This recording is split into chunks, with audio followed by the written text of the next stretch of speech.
Je reviens juste à temps. Twitch a fuité. Alors, on peut se dire, bah quoi, Twitch a fuité, c'est un site accessible à tous. Non, non, non. Le code entier de Twitch aurait fuité. Donc ça veut dire, pas juste, on va dire, la propriété intellectuelle, le site, c'est layout, etc. Non, non, non. C'est carrément aussi tous les comptes et mots de passe, alors potentiellement bien sûr, qui auraient fuité, mais aussi le revenu des créateurs. Donc, il y a des gros bonnets qui ont parlé, qui ont dit si ces informations étaient vraies ou fausses, et vous allez voir que c'est hyper intéressant. Je pouvais évidemment pas passer à côté de cette nouvelle, et je comptais justement faire une vidéo aujourd'hui, enfin plusieurs, donc ça tombe bien. Bref, on va lire le thread sur lequel moi je suis tombé qui parlait de ce leak, qui est de Sinoc, que je ne connais pas personnellement, mais vous allez voir qu'il semblerait que tout ça soit bien vrai. D'ailleurs, entre parenthèses, changez tout de suite vos mots de passe de Twitch, c'est le moment. Et si vous utilisez plusieurs fois le même mot de passe, changez tous vos mots de passe, ce sera mieux. Twitch.tv a fuité, comme l'ensemble du site web, code source avec commentaires pour le site web et diverses versions de consoles téléphone, référence à un concurrent Steam inédit, paiement, mot de passe crypté, ce genre de choses. Je pourrais peut-être changer vos mots de passe. On va traduire chacun des tweets, ce sera plus simple. Je posterai le lien magnétique, mais je serai banni instantanément, donc c'est sur /G et /T. Maintenant, si vous êtes curieux, c'est aussi assez gros, donc je vais le trier demain. Je pense que /G et /C et /T, pardon, ça vient de Reddit. Moi, j'en sais rien. Si vous connaissez, vous saurez mieux que moi. Certains fous ont publié des chiffres sur les revenus des streamers, mais au cas où vous voudriez savoir combien ils gagnent en banque avant impôt. Donc c'est important quand même. C'est avant impôt. Donc ça veut dire que je pense que les deux chiffres ici déjà, c'est ce que gagne le créateur et ce que gagne Twitch. Alors, on peut voir notamment un français que moi je connais, mais il y en a peut-être d'autres, hein, je sais pas. En tout cas, on voit ici Zerator, hein, qui gagne 41 719 107 euros. Si vous additionnez les deux, vous avez le montant global en fait qui gagne en sub, en bits, etc. Enfin, je sais pas est-ce qu'il a activé ou pas, mais du coup, Twitch a touché, lui, 7 367 287 euros. Voilà, moi, c'est le seul français que je connais dans la liste. Tout le reste, il me semble que ce sont des anglais quasiment. Bref. Mais attention, c'est très important quand même de préciser, même si c'est une somme gigantesque, hein, avant même, parce qu'on va voir, vous allez voir, on va lire le thread de Zerator qui va donner des précisions après. Mais c'est quand même très important, quand j'ai vu ces chiffres, il y en a beaucoup qui commencent déjà à sortir des conneries sans nom. Parce que même si ces chiffres sont énormes, évidemment, il y en a qui commencent à croire que, par exemple, Zerator, il touche 40 millions d'euros dans sa poche. Par an. Alors on va se calmer, hein, ça marche pas comme ça. Déjà donc c'est avant impôt, donc même si vraiment c'était 40 millions qui allaient dans sa poche, il y a encore les impôts qui doivent être prélevés dessus. Donc en Belgique ça aurait été quasiment 50% de sa fortune qui disparaît, donc ça voudrait dire qu'il touche plus que 20 millions. Et puis ensuite, il faut pas oublier, alors même si ce chiffre aussi est plus petit parce que on se rend pas compte, mais il y a toutes les OPSP, etc. à côté, il faut aussi se rendre compte que malgré tout, voilà, quand il fait des événements, etc., ça coûte des frais, et vous allez voir que c'est pas négligeable. C'est vraiment pas négligeable, même si on pourra après avoir un débat si, oui ou non, en fait, c'est trop ou pas. Ça, après, je crois que c'est même à chacun de se faire son opinion. Je vous donnerai la mienne, mais pour le moment, en tout cas, c'est pas le plus important. GrabVapor, le nom de code du concurrent Steam d'Amazon, semble intégrer la plupart des fonctionnalités de Twitch ainsi qu'un tas de supports spécifiques aux jeux comme Fortnite et PUBG. Comprend également du code Unity pour un jeu appelé Vape World qui, je suppose, est une sorte de chat en réalité virtuelle. Alors ça c'est bizarre, parce qu'ils ont, enfin c'est des trucs à mon avis qui développent, voire même qui ont été abandonnés avec le temps ou quoi, enfin j'en ai aucune idée. Hein. Mais en tout cas c'est sûr que ce sont, à mon avis c'est plutôt des projets qui sont en train d'être mis en place. Et du coup, eh ben, on a quelques comment dire, previews. Certains atouts de Vape World, y compris des emotes 3D avec des cartes spéculaires et albédo, ça moi j'y connais rien. Si vous êtes informaticien, n'hésitez pas. Je n'ai pas installé la version d'Unity qu'ils ont utilisée, donc je suis limité dans les actifs que je peux obtenir avec des trucs comme Blender, je crois, hein. Ouais, à mon avis, et RenderDoc, pardon. Il y a aussi des plugins d'Unity personnalisés ici pour les développeurs. Donc emote 3D, voilà, après moi il y a des trucs, je sais pas du tout ce que c'est, mais bref. Si quelqu'un connaissant l'unité, connaissant Unity, Game Maker Gang Rise Up, hein, Game Maker Gang, veut essayer de compiler l'un de ses projets en tant qu'invité, je peux voir ce qu'est réellement cette chose. Je vais dormir, mais voici mon SoundCloud. Parce qu'il savait que ça allait probablement cartonner son tweet, hein. C'est monnaie courante. Donc, c'est pas rien, hein. C'est pas rien, c'est vraiment un gros leak. J'ai vu aussi dans des commentaires sous d'autres tweets, mais qui étaient moins intéressants, hein, qui relayaient juste l'info, il y a des gens qui disaient de faire gaffe parce que vous n'êtes pas forcément protégé. Alors, ça veut pas dire que vous n'êtes pas protégé. C'est encore beaucoup, on ne sait pas exactement à quel point... il y a des conséquences en fait sur la sécurité, on va dire, de Twitch et de ses comptes. Mais peut-être que c'est possible que les jetons ne puissent pas protéger votre compte. Parce que notamment, le gros souci, c'est s'ils ont eu accès à la méthode qu'a l'ordinateur pour créer des jetons, et ben ils peuvent en créer autant qu'ils veulent, et pour le compte qu'ils veulent.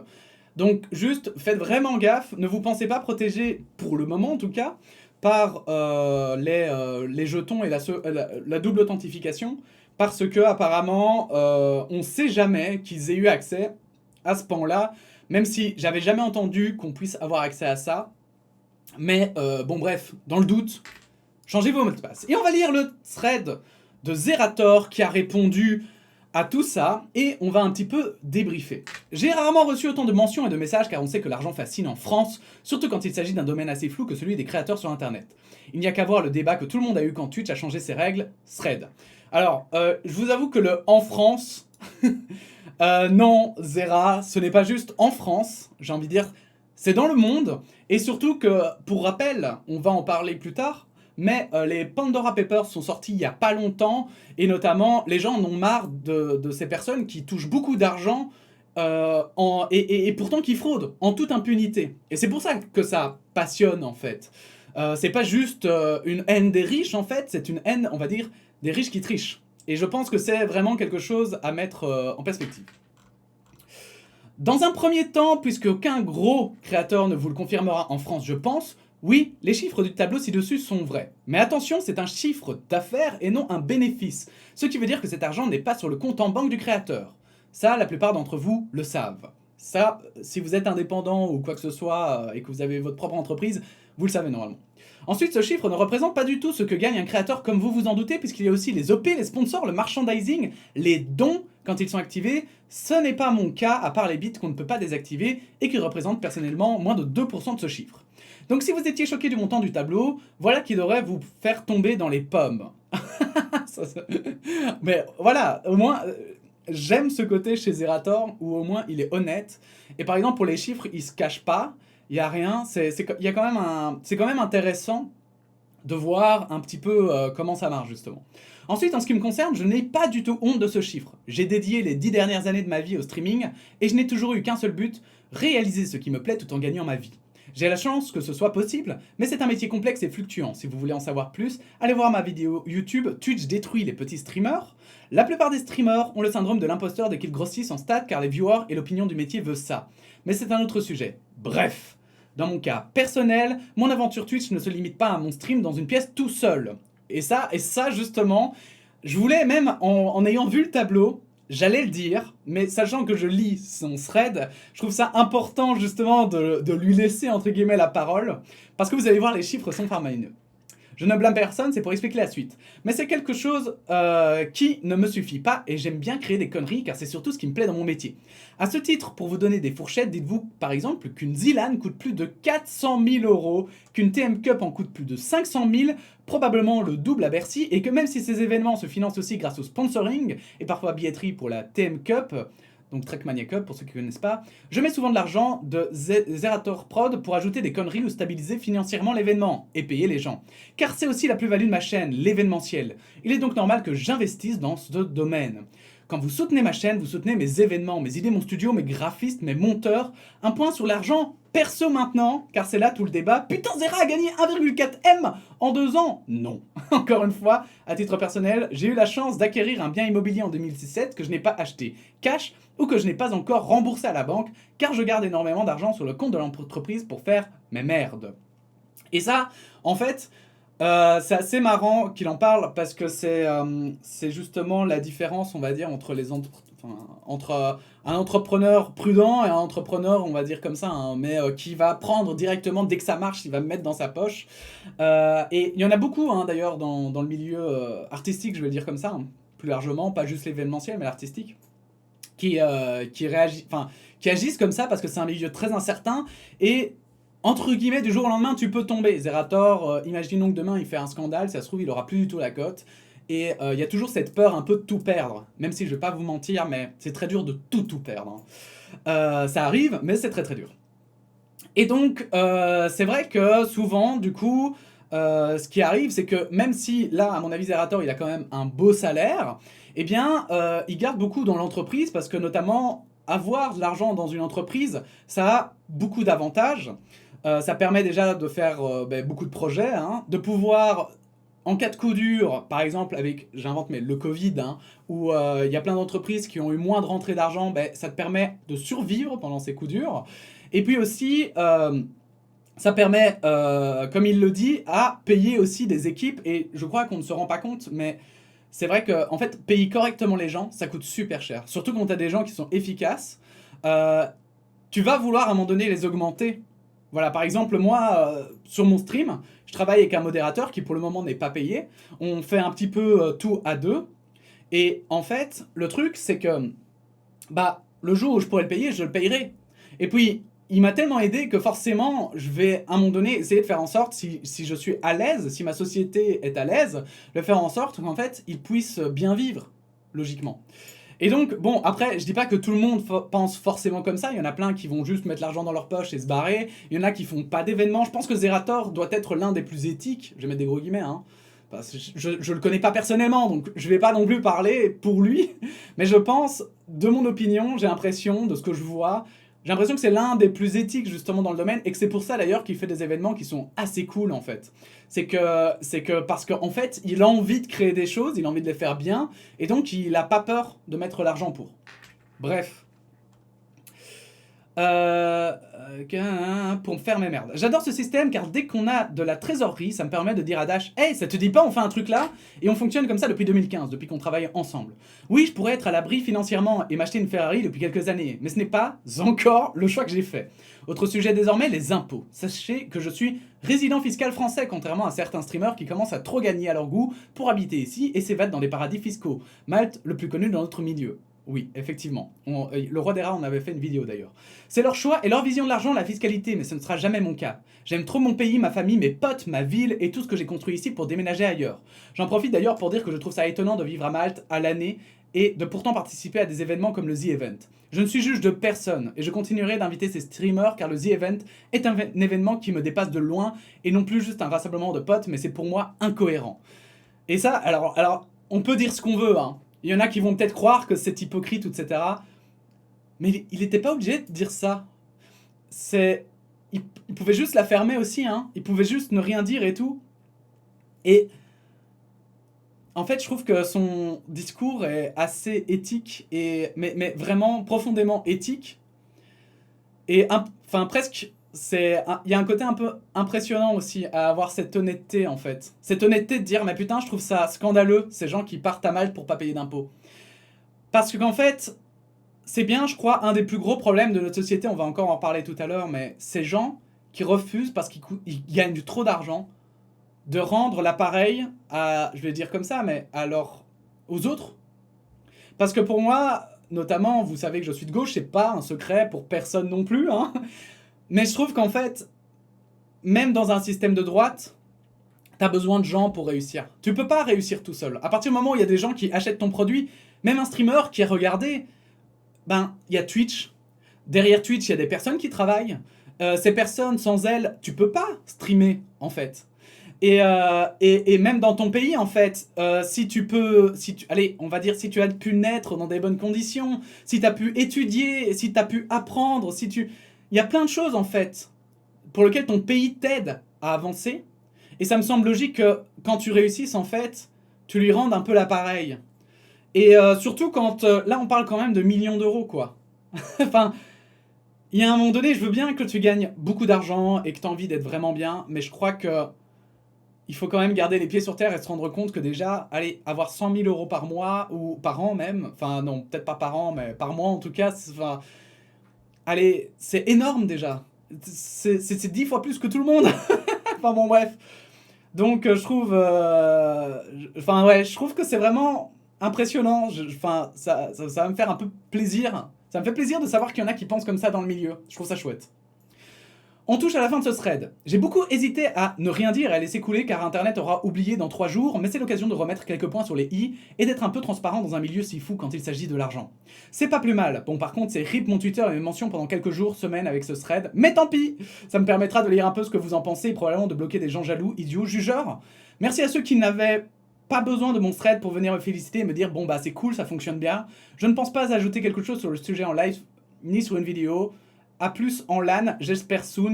Petite photo du contexte actuel pour vérifier si les gens connaissent mon actu. Et ça me fait marrer parce que justement c'est un thread où il dit qu'il est millionnaire. Bref, c'est marrant. Pour ceux qui ne savent pas, hein, c'est parce qu'il est dans une villa en train de faire une LAN sur New World, je crois, c'est ce jeu-là. Bref, hein, ils sont en train de jouer à plusieurs et voilà. En fait, moi, je trouvais ce thread assez intéressant pour plusieurs raisons. Alors déjà, je trouve ça important, évidemment. Je trouve que Zerator, je salue sa transparence. Tout le monde n'agit pas comme lui, clairement.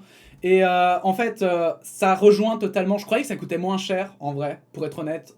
Mais pas beaucoup, hein. Je pensais pas que ça coûtait 50 balles. Mais je croyais que les e-events, etc., ça coûtait genre 100 000, 200 000 euros à organiser. Visiblement, c'est bien plus.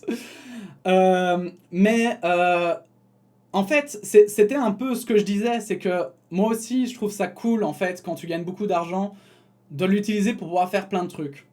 Et on parlait de Squeezie à un moment donné, qui gagnait beaucoup d'argent et que je trouvais qu'il faisait trop peu. Bah, je vais dire que justement, ça me pousse un peu à aller dans cette logique où j'ai l'impression qu'on se rend pas compte, mais effectivement, il faut pas détester tout le monde. Et je pense qu'un créateur qui réussit en fait juste en faisant des streams, je pense qu'il n'y a pas de jugement à faire par rapport à ça. Parce que bah il fait ce qu'il veut, je vais me changer ici, mais pour moi, si ça marche, tant mieux pour lui. Et si il devient riche grâce à ça, tant mieux. Mais c'est vrai que d'un autre côté, en fait, il y a un truc un peu triste qui est que effectivement, c'est ceux qui se barrent, ceux qui vont juste... Allez, je trouve ça dommage en fait que cet argent, on n'en refasse pas quelque chose. Alors j'espère que du coup, ces gens qui gagnent beaucoup d'argent, à un moment donné, vont pouvoir le dépenser. Parce que je crois qu'en fait... Allez, je sais pas, c'est peut-être mes pensées naïves de gauche, mais j'ai un peu l'impression que justement, quand on a de l'argent, le but, c'est pas de le garder dans un coin et de faire un plan sur 400 ans, comme ça, t'as 5 générations qui peuvent vivre de ton argent. Je pense qu'en fait, aujourd'hui, dans un système libéral comme le nôtre, il faut quand même faire en sorte que l'argent circule, bouge. Parce que le fait de garder autant d'argent au même endroit sans le dépenser, en fait, c'est de l'argent qui dépérit, qui ne sert à rien et qui, en fait, crée des inégalités dans nos sociétés. Aussi, évidemment, payer les impôts, ça, c'est d'une évidence sans nom. Mais voilà, avant de juger, évidemment, il faut surtout nuancer, c'est hyper important. Et ne pas oublier, évidemment, que on voit tomber des chiffres, mais il faut toujours les contextualiser. Et que c'est vraiment, je pense, moi j'ai pu discuter avec des gens du streaming, j'ai pu discuter d'argent, etc. Et en fait, c'est incroyable comme il y en a plein qui se rendent pas compte que c'est si dur de gagner de l'argent en streaming, que tu perds tellement vite de l'argent dans la vie. Mais je parle en impôts, voilà, que ce soit en revenus Twitch, etc. Et alors, je voulais quand même calculer vite fait, on va le faire en direct, hein. Parce que pour montrer un petit peu justement ce que prend Twitch, hein, donc on va prendre Zerator, du coup, juste pour vous expliquer pourquoi moi je trouvais ça un peu injuste, que Twitch baisse ses prix, mais pas à leur détriment. 1, 1, 1, 1. Et donc, est-ce que je vais savoir faire le calcul? Ça va être terrible. Ah, c'est honteux. Ah, c'est honteux. Non, je me suis trompé. Me, me suis trompé. Je veux essayer de faire 1%, mais comme je suis débile mental... Bon, je le ferai plus tard. Faites-le en commentaire, d'accord? Calculez quel pourcentage prend Twitch sur la totale de ce que gagne, on va dire, Zerator en revenu Twitch. Mais clairement, en tout cas, il gagne beaucoup moins que Zerator. Ça pourrait me sembler... allez, pourquoi pas? Enfin, c'est pas ça qui me dérange. Ce qui me dérange, c'est que, en fait, quand on est petit créateur, c'est du 50-50. Et là, vous voyez, il suffit de regarder les chiffres. Hein. Zerator, il gagne donc 41 millions bruts. Hein, et Twitch, j'en gagne 7 millions. C'est clairement pas du 50-50. Et du coup, en fait, c'est ça, moi, le grand questionnement que je me pose à chaque fois, c'est comment ça se fait que les gros créateurs, parce que moi, c'est la seule questionnement que je vais poser, hein, je sais pas si vous voyez l'affiche, mais c'est le questionnement que je me pose, c'est pourquoi est-ce que, en fait, vous savez, dans les impôts, en Belgique et en France, plus tu gagnes d'argent, normalement, plus tu payes d'impôts. Et je comprends pas pourquoi sur Twitch, c'est l'inverse. Plus tu gagnes d'argent et moins tu payes, entre guillemets, d'impôts à Twitch. Et bon, pour des gars comme Zerator, c'est très cool, parce que j'ai l'impression que lui, il fait beaucoup d'événements, etc. Et c'est sympa. Mais pour des gars, des petits streamers comme moi, putain de merde, mais qu'est-ce qu'on bouffe? Qu'est-ce qu'on bouffe? Et donc, tout ça pour dire que je pense qu'on se rend pas compte non plus que Twitch, c'est pas forcément par les gros streamers qui gagnent le plus d'argent, mais c'est bien par les plus petits. Je pense, hein, c'est mon avis, n'hésitez pas à donner le vôtre en commentaire. Mais, bref. Après, à chacun de faire son opinion, j'ai hâte de vous lire. Donc changez vos mots de passe, pardon. N'hésitez pas, si vous avez aimé cette vidéo, à la partager, à la liker, à vous abonner. Et puis sinon, on se dit à bientôt pour d'autres actualités. Voilà, merci à vous, à bientôt et la bise.